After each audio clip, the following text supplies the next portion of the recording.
Olá, queridas irmãs, queridos irmãos, com que alegria começamos mais um programa, O Espírito da Letra, analisando a obra de André Luiz, Espírito, escrita através do médium Francisco Cândido Xavier. Neste caso aqui, também através do médium Valdo Vieira.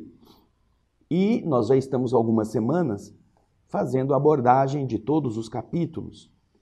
Agora, o programa de hoje vai trazer o capítulo 7. Eu agradeço bastante aqueles que nos estão dando um retorno sobre a nova maneira que nós estamos adotando de explicarmos cada capítulo, porque este livro é um livro bastante especial. Ele é diferente de todos os livros que André Luiz já escreveu. Ele é bastante técnico, ele não tem personagens, ele não tem histórias, enredo, ele tem conceitos. E nós temos procurado para tirar o receio dos leitores, porque acham às vezes muito difícil os termos, muito complexos. Nós temos procurado fazer sempre, em cada subtítulo, um resumo do conteúdo daquele subtítulo. E depois fazemos a leitura do original. Com isso, tem ficado mais fácil para compreender o que é o núcleo daquilo que André Luiz quer falar naquele subtítulo. E nós temos recebido das pessoas que nos assistem informações sobre como isso está ajudando ou atrapalhando. E até agora, todas as manifestações têm sido favoráveis, porque parece que as pessoas compreendem melhor. Eu realço aqui que nós não estaremos modificando o texto. Nós vamos fazer o resumo, mas vamos ler depois a íntegra daquele mesmo subtítulo. Para o caso de você que queira fazer pesquisas a respeito daqueles termos mais específicos, você também possa, tá bem?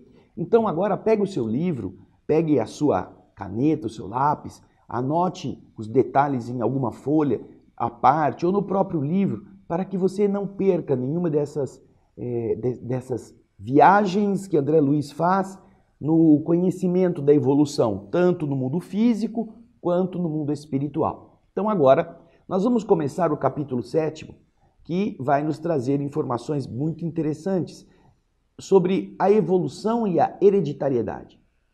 Aí nós vamos começar o primeiro subitem, o subtítulo, com um resumo que nós fazemos. Vamos ver o resumo na tela, então? O primeiro resumo fala sobre o princípio inteligente e a hereditariedade. Nós recordamos que quando começamos a estudar, lá no capítulo 3, nós vimos o conceito da mônada. Então, a mônada espiritual é aquela que faz o seu estágio inicial no reino mineral. Depois, evoluindo, ela passa a princípio espiritual. E ela atua nesta área no reino vegetal. Depois de ter evoluído no reino vegetal como princípio espiritual, ela evolui e se torna princípio inteligente, já fazendo estágio no reino animal. Olha que interessante.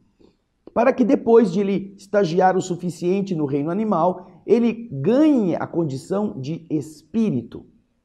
Então, o princípio inteligente migra com a evolução para tornar-se espírito. Então, é a condição que nós temos hoje, mas nós já passamos pelos outros estágios. Então, agora, neste subtítulo que você estava vendo ali, você vê, o título está hereditariedade, evolução e hereditariedade, e o subtítulo, como você vai voltar a ver, está aí, ó, princípio inteligente e hereditariedade. André Luiz, nesse trecho, compara a hereditariedade à geometria, ciência que estuda as propriedades do espaço limitado. Os arquitetos espirituais, obedecendo à supervisão celeste de espíritos mais elevados do que eles, por longos séculos, preparam as células que serviriam de base ao reino vegetal, combinando seus elementos principais a outros elementos primordiais para o equilíbrio das forças entre o núcleo e o citoplasma. Cada célula é um motor, lembra que nós já vimos isso? A célula é um motor elétrico. E ela tem no núcleo a ligação com a matéria física. E no citoplasma, a ligação com o espírito. O perispírito está mais ligado na área do citoplasma, enquanto que a vida física, o corpo de carne, está ligado à expressão nuclear da célula. Então ele está dizendo, esses espíritos estão trabalhando séculos e séculos para construir a célula que servisse de base agora ao reino vegetal, pela combinação dos principais elementos com outros elementos primordiais, com a finalidade de equilibrar as forças entre o núcleo e o citoplasma. Isso permite que o princípio inteligente comece a se desenvolver, não só quanto ao corpo físico, mas também em relação ao corpo espiritual, surgindo assim as linhas básicas de ambos os corpos no reino vegetal para dar seguimento ao reino animal. Esse é o resumo deste primeiro subtítulo. E aí, já com base nessa primeira abordagem, nós vamos ler o texto, e você vai acompanhar conosco nos slides, nós vamos ler o texto que está escrito aqui no livro, logo na primeira parte. Vamos lá? Veja aí, ó. Evolução e hereditariedade. O princípio inteligente e a hereditariedade. Diz André Luiz, referindo-nos à lei da hereditariedade, é inevitável, de certo modo, recordar a geometria para simplificar-lhe os conceitos. Para você simplificar os conceitos da hereditariedade, ele vai recorrer à geometria. A geometria é a ciência na matemática que estuda esta relação dos corpos. Então, veja só, como uma ciência que estuda as propriedades do espaço, você vê lá o círculo, o quadrado, o triângulo, o pentágono, o hexágono, são relações geométricas.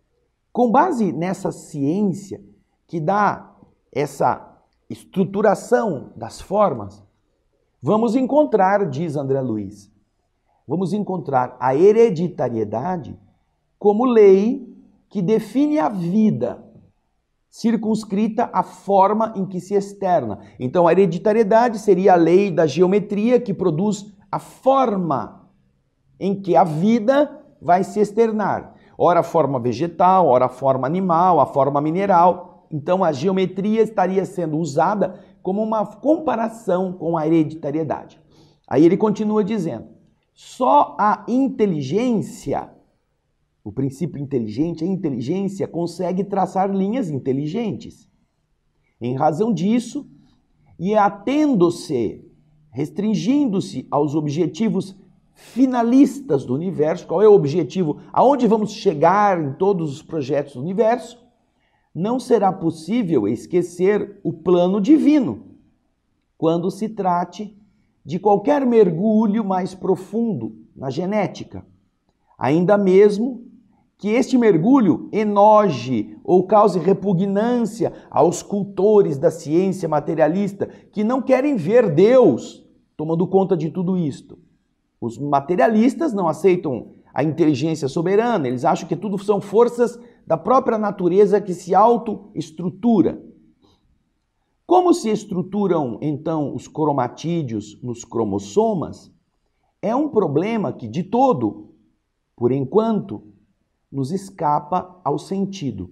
Mas sabemos que os arquitetos espirituais, entrosados a essa supervisão celeste, gastaram longos séculos preparando as células que serviriam de base ao reino vegetal, combinando as proteínas do núcleo e as glucídeos ou as glúcides e a outros elementos primordiais, a fim de que se estabelecessem um nível seguro de forças constantes entre a bagagem do núcleo e o citoplasma, e o conteúdo do citoplasma, fazendo essa energia ficar em equilíbrio entre as duas partes, com a combinação, como nós já vimos no resumo, Os espíritos superiores estão criando condições para que, com essa semelhante realização, o princípio inteligente começa a desenvolver-se do ponto de vista físio-psicossomático, ou seja, corpo, alma, que se estabelecem unidos em um núcleo. Então, a definição físio-psicossomático quer dizer corpo físico e corpo espiritual. O princípio inteligente, então, começa a se desenvolver nessas duas dinâmicas.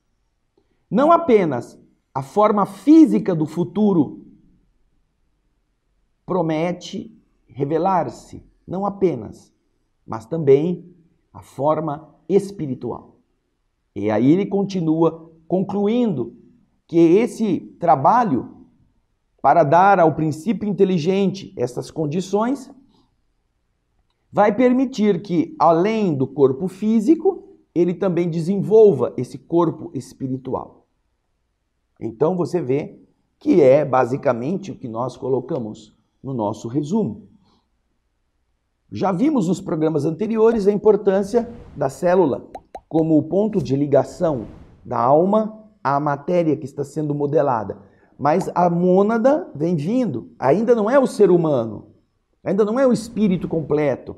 São estágios espirituais que vão se modelando. E algumas pessoas às vezes nos escrevem perguntando, quer dizer que o espírito humano passou por essas situações? Sim, é isso aí. Todos nós já estivemos nessas etapas. Para termos hoje a evolução física e espiritual que nós temos, nós tivemos que ir desenvolvendo isso. Da mesma forma que hoje, sabe, a plantinha que está no seu vaso, aí na sua casa, ela também é um princípio que está sendo modelado nas disciplinas daquela planta, para que mais lá na frente ela se torne um animal e mais na frente, milhões de anos, ela se torne um espírito humano. Graças a essas leis. Bom, agora nós vamos então para o segundo subtítulo. Acompanhe conosco. O subtítulo, Fatores da Hereditariedade. No interior das células simples, quando falamos de células simples, estamos nos referindo àquelas unicelulares, aquelas mais primitivas, né? Surgem, graças à influenciação magnética, os primórdios da cromatina, de onde se originam os cromossomos, nos quais se encontram as fórmulas vitais da reprodução. Com a participação da mônada celeste, vão se processando os inúmeros tipos de divisão das células. As células começam a se multiplicar e há diversos tipos de divisão, fazendo a interação da inteligência embrionária com a matéria simples. Desenvolvem-se e aperfeiçoam-se lentamente múltiplos tipos de divisão celular sob os cuidados dos construtores divinos, que atuam no centro nuclear para manter a união das forças físicas e espirituais. Núcleo onde se verifica a ação mental de natureza eletromagnética, produzindo a polarização nuclear e a migração dos cromossomos do equador para os polos da célula, dando origem às leis da hereditariedade e da afinidade, através da disposição dos cromatídeos, que no caso são os cromossomos já divididos. Ele está explicando então o mecanismo que fez com que a célula pudesse deixar de ser uma e tornar-se duas, e com isso ir ampliando a sua estrutura, e obviamente em diversos tipos de subdivisões. E você vai ver agora no próximo slide, no resumo, esta referência mostrando, no caso da mitose, como que se dá essa multiplicação. Embaixo você vê fotografias de microscópios eletrônicos que mostram essas fases todas, mostrando justamente como que se duplicam os cromossomos e como eles migram da região do Equador para a região polar. Quer dizer, de um lado, ele se organiza no centro e depois ele é puxado para cima e para baixo, ou para a direita e esquerda, depende da posição da fotografia, para que depois aconteça a divisão da célula originária em duas iguais. Aí então em cima você vê em um gráfico desenhado essa estrutura chamada mitose e as suas diversas transformações, os seus períodos de separação para gerar no fim duas células, que são a prófase. Você vai ver que existem dois corpúsculos que vão migrar, os centrossomos vão migrar para os polos da célula e dali eles vão, através de microtúbulos, eles vão unir o centrossomo até os cromossomos que estão sendo duplicados. Então ali nós temos a prófase, os cromossomos começam a se duplicar, a metáfase, depois a anáfase, quando os microtúbulos já estão conectados com a parte central dos cromossomos duplicados e eles começam a ser puxados para as bordas. A telófase, quando se cria de novo uma estrutura em volta dos cromossomos agora já separados, como se fosse a capa do núcleo da célula, onde estão os cromossomos. E por fim, a citocinese, que é a divisão dessas duas para que elas fiquem independentes uma da outra. São estas etapas da divisão celular, que se em cima estão desenhadas, embaixo estão filmadas, fotografadas em microscópio. Uma representação bastante fiel. Então você vê que o que André Luiz está falando é que todo este processo ele é impulsionado pela ação espiritual, utilizando-se dessas influências magnéticas. E é no magnetismo, como nós já vimos lá do Leptótrix, lembra? Que há essa polarização. Então, os centrômeros saem da posição em que se encontram, primeiro eles se duplicam, depois eles que estão juntos, eles migram cada um para um lado. Aí, enquanto isso, dentro do núcleo, porque os centrômeros estão no citoplasma, no núcleo da célula, ali começa a haver a multiplicação, a duplicação dos cromossomos. E com isso, quando eles já estão na posição, eles lançam como se fossem garrinhas de cima para baixo, de baixo para cima, para unirem-se aos cromossomos agora duplicados e depois eles são puxados, como se fosse uma divisão. Como se fosse, olha, você fica com a sua parte, eu vou ficar com a minha. Então nós vimos isso na descrição de André Luiz. E é nesse sentido que nós queremos que você também entenda justamente essa ação dos espíritos nesse processo. Nós estamos lá no começo. A célula começa a se estruturar como uma entidade que vai produzir outras, que vai ampliar-se, que vai multiplicar-se. E isso facilitará o avanço da evolução dos corpos. Por isso é que é importante esta fase. Daí então, com essa iluminação das imagens, em nossa capacidade de imaginar, de perceber, nós vamos agora ver o que André Luiz escreve neste trecho do subtítulo Fatores da Hereditariedade. Vamos lá? Vamos ver o slide? Esse é o texto do livro. Aí André Luiz está dizendo: na intimidade dos corpúsculos simples que evoluiriam para a feição, para a aparência de máquinas microscópicas formadas de protoplasma e paraplasma, vão se fixando vagarosamente, sob a influenciação magnética, os fragmentos de cromatina, organizando-se os cromossomas em que seriam condensadas as fórmulas vitais da reprodução. Como se faria a reprodução? Utilizando-se dos caracteres de cada uma das espécies ou dos cromossomos na sua sequência. E então, processos múltiplos de divisão passam a ser experimentados. A divisão direta, ou chamada também de amitose, é largamente usada para, em seguida, surgir outro tipo de divisão chamada mitose, ou divisão indireta, em que as alterações naturais da mônada celeste se refletem no núcleo, pronunciando sempre maiores transformações. A mônada inicial, que estava lá, a mônada celeste, lá no reino mineral, ela vai se transformando também. Quando ela atinge o estágio de poder migrar para o reino vegetal, ela começa a interferir, graças à ação magnética, também na combinação desse processo da multiplicação celular.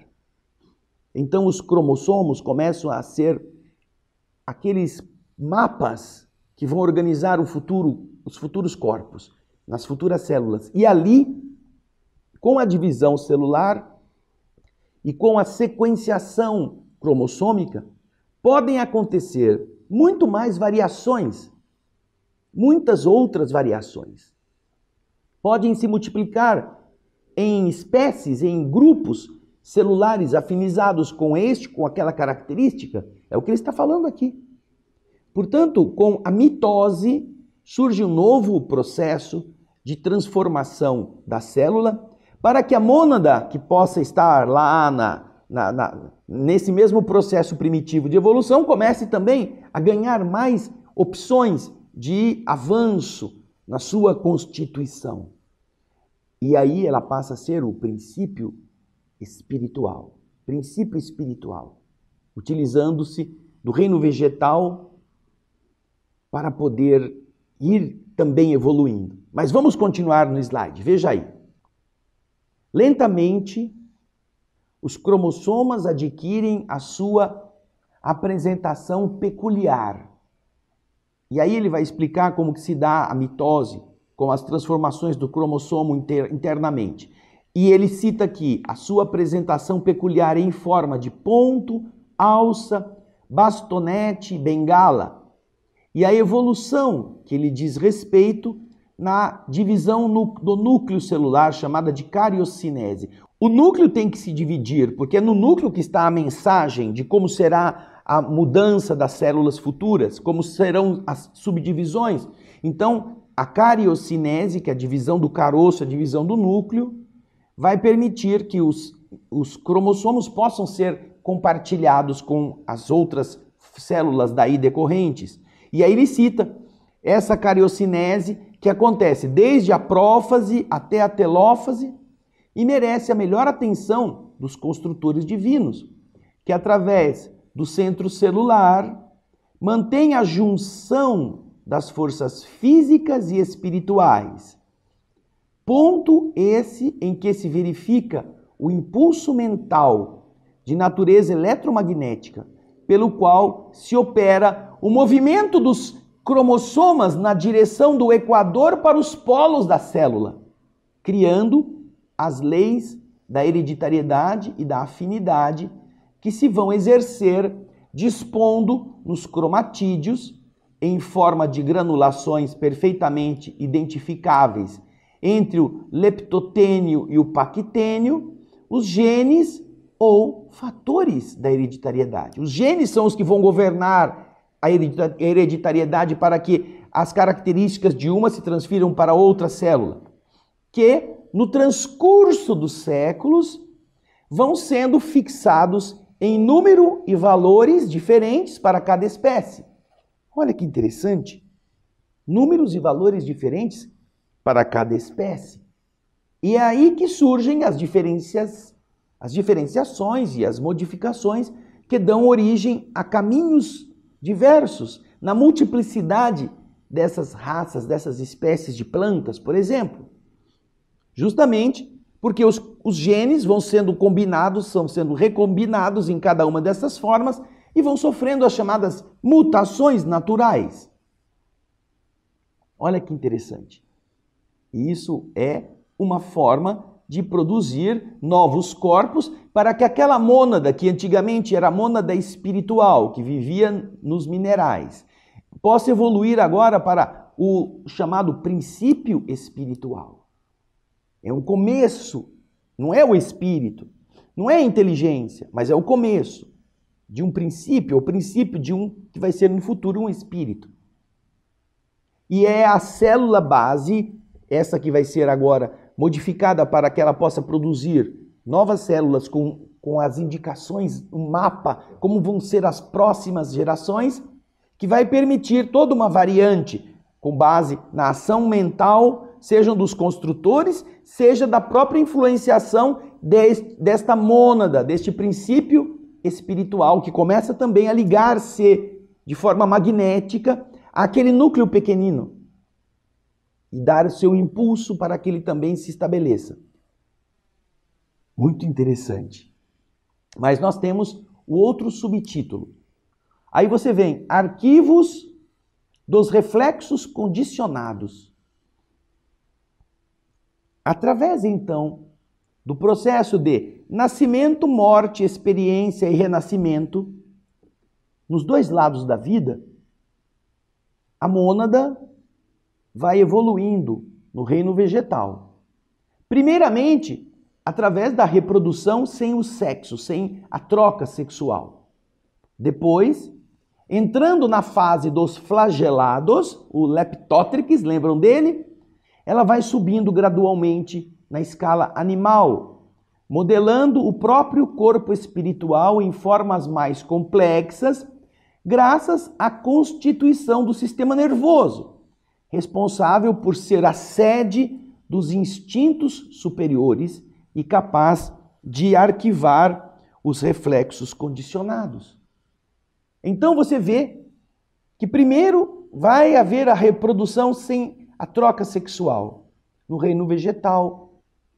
Depois ela começa a migrar para o reino animal quando surge o Leptotrix, vocês se lembram do programa anterior, e que graças à sua ligação com o ferro, a polarização, a sua necessidade de entrosar-se com outros para poder se sentir atraído, começa a nascer a reprodução sexuada. E com isso, esse princípio vai se tornando cada vez mais complexo, migrando cada vez mais para estágios de avanço, tanto na matéria, no corpo mais complexo, quanto na alma. E é justamente quando surgem essas linhas neuronais ou nevrálgicas dos princípios ligados a essa capacidade de acumular experiências e de reter informações, que nós vamos começar a ter esta sede, como ele disse aqui, esta forma esse embrião do sistema nervoso, onde ficam arquivadas essas experiências, os instintos superiores, justamente quando há essa polarização. Olha só que interessante. Isso vai poder ser depois multiplicado em corpos futuros, também através da polarização que o perispírito começa a ter. E agora, então, a gente vai ver o que André Luiz falou, porque até aqui eu aqui resumi. Agora a gente vai ver o outro André Luiz, como é que ele explicou isso. Vamos lá. Arquivos dos reflexos condicionados. Através dos estágios nascimento, experiência, morte, experiência e renascimento, você vê que tem sempre acúmulos de aprendizado em que você nasce e aprende, depois você morre e aprende, depois você renasce e aprende, fazendo com que de um lado e de outro da vida o indivíduo vai estagiando. Você vê aí, através desses estágios, nos planos físico e extrafísico, as crisálidas, casulos de consciência, as mônadas, dentro do princípio de repetição, respiram sob o sol como seres autótrofos no reino vegetal, os seres que produzem o próprio alimento, onde as células, nas espécies variadas em que se aglutinam, em que se juntam, se reproduzem de modo absolutamente semelhante. Então não há mudanças na maneira de reprodução no reino vegetal. Nesse domínio, o princípio inteligente, servindo-se da herança e por intermédio das experiências infinitamente recapituladas, ele vai se habilitando a se diferenciar nos flagelados, os que têm flagelos, os que têm rabinhos, subindo progressivamente a uma diferenciação maior na escala animal, onde o corpo espiritual, com aquela aparência da forma inicial do ser humano, a protoforma humana, já oferece modelos, moldes mais complexos, diante das reações do sistema nervoso. Já um sistema que vai sendo modelado à medida em que ele deixa o reino vegetal e começa a migrar para o reino animal. Esse sistema nervoso, ele é a sede dos instintos superiores, com a faculdade de arquivar os reflexos condicionados. Então a gente vai começando a perceber que existem reflexos que vão sendo arquivados pelos estímulos que esses corpos iniciais vão recebendo. Então isso fica automatizado no sistema nervoso, nesse sistema nervoso primitivo. Até que o perispírito, já no reino animal, comece a modelar cada vez mais corpos que já carreguem consigo essa automatização para as próximas etapas. Puxa, legal isso. E agora a gente vai para o subtítulo Construção do Destino. Vamos ao resumo. Deixando o reino vegetal, a mônada espiritual precisa estagiar no corpo de seres que não produzem o seu próprio alimento, os alótrofos. Porque antes, como vegetal, ela produzia, eram os autótrofos. Precisando se manter, porque ela vai ter que comer, com matérias orgânicas já prontas, vindas de fora. Evolui no tempo, sempre dirigida pelos arquitetos espirituais que coordenam a evolução da forma. Migrando entre as duas esferas, terrena e espiritual, nascendo e morrendo, nascendo e morrendo, nascendo e morrendo. Quando ela chega na etapa dos protozoários, esse corpinho começa a produzir algumas organelas, chamadas de vacúolos, pequenos embriões de órgãos internos nestes seres unicelulares, os protozoários, que vão garantir o seu equilíbrio químico através de membranas semipermeáveis que você pode trocar os conteúdos com o meio externo e também vão lhe garantir o processo de digestão. Os protozoários então já começam a ter organelas, não é mais um citoplasma e um núcleo. E você vai ver na imagem a seguir essa referência. Vamos lá. Olha aí, ó. No caso aqui você está vendo um protozoário. Você vê um paramécio, que parece um sapatinho, um chinelo, tá vendo? Ele tem a parte de movimento, que são esses cílios. Ele nada com esses cílios, ou seja, ele tem um impulso elétrico que o leva para lá e para cá.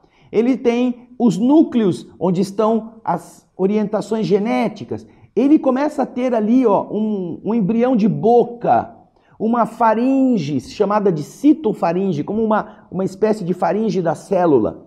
Ele tem um sulco oral por onde, a princípio, ele vai absorver a comida. Ele tem vacúolos contráteis, vacúolos digestórios, que são embriões de sistemas digestivos. E aí, embriões de outros tipos de sistemas que vão se desenvolver nos animais mais avançados. Esses são unicelulares, eles só têm essa estrutura. É uma célula única, mas eles já estão no reino zoa, o reino animal. São o princípio primitivo do reino animal. E agora, na sequência, continuando o mesmo subtítulo, ele vai falar dos pluricelulares, os metazoários. Ali à esquerda você vê quem são os metazoários, tudo que veio depois, ó, o tigre, o peixe, a aranha, o macaco, a borboleta, tudo que veio depois, o tubarão, tudo é reino do metazoário. Então ele está dizendo, em uma etapa mais avançada, o corpo já possui aparelhos e sistemas com órgãos formados de tecidos e compostos por células que se multiplicam de forma diferente em cada uma destas áreas, levando-a por diversas metamorfoses até o reino hominal, onde os gametas, já consolidados, já estruturados e especializados, dominam o aparelho de reprodução específicos para o homem e para a mulher. A fecundação reúne e mistura os cromossomos paterno e materno, produzindo um organismo pela hereditariedade que herda os caracteres genéticos dos pais. No entanto, no reino humano, o espírito pode interferir com sua simples presença ou influência na divisão celular no interior da célula ovo, plasmando o futuro corpo de acordo com suas necessidades evolutivas, construindo assim o seu próprio destino através do novo corpo que se forma. E é esse o resumo desse trecho da construção do destino. Agora a gente vai ler o que André Luiz explicou no livro. Vamos lá. Construção do destino. As células sofrem transformações profundas, porque o elemento espiritual deve agora viver como um ser alótrofo, somente conseguindo se manter como o produto de matérias orgânicas já elaboradas. Ele precisa comer o que já está elaborado. Ele não elabora mais a sua própria comida.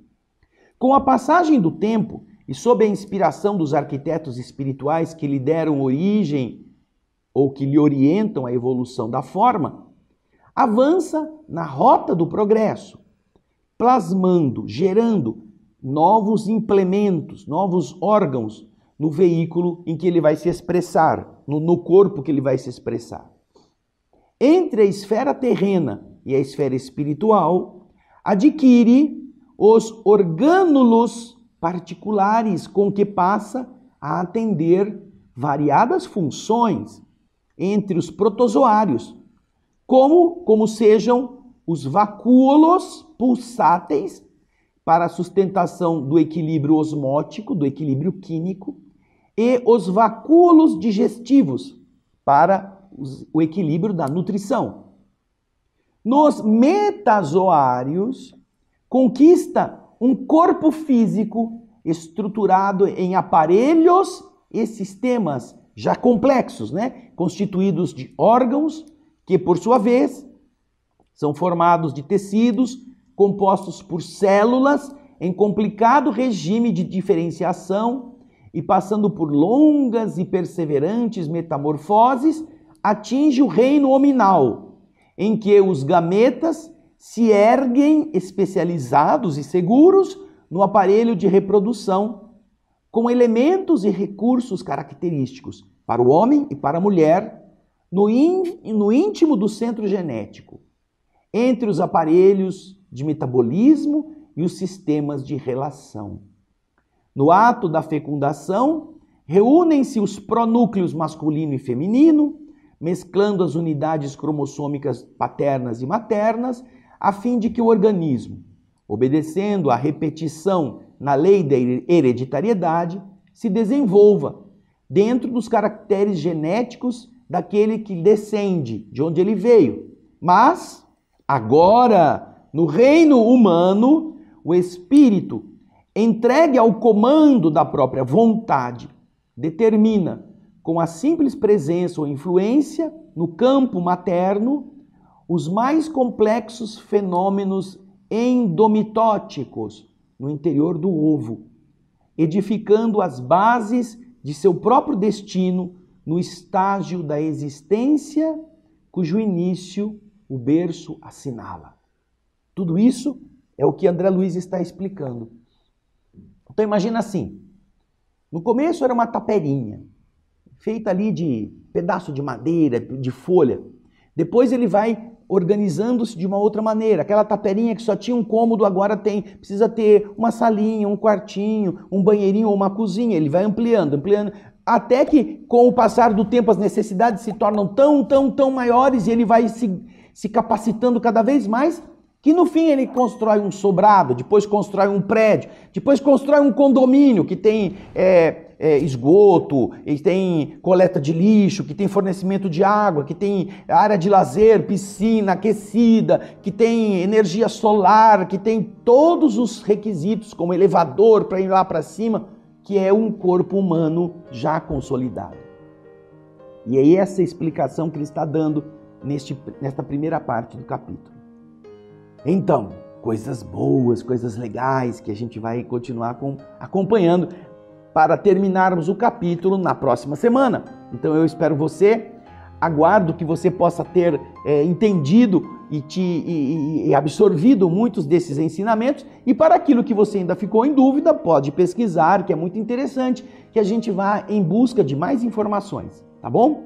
Obrigado pela sua audiência, obrigado pelo seu carinho. Nós vamos esperar você no programa da semana que vem, onde vamos terminar o capítulo 7º.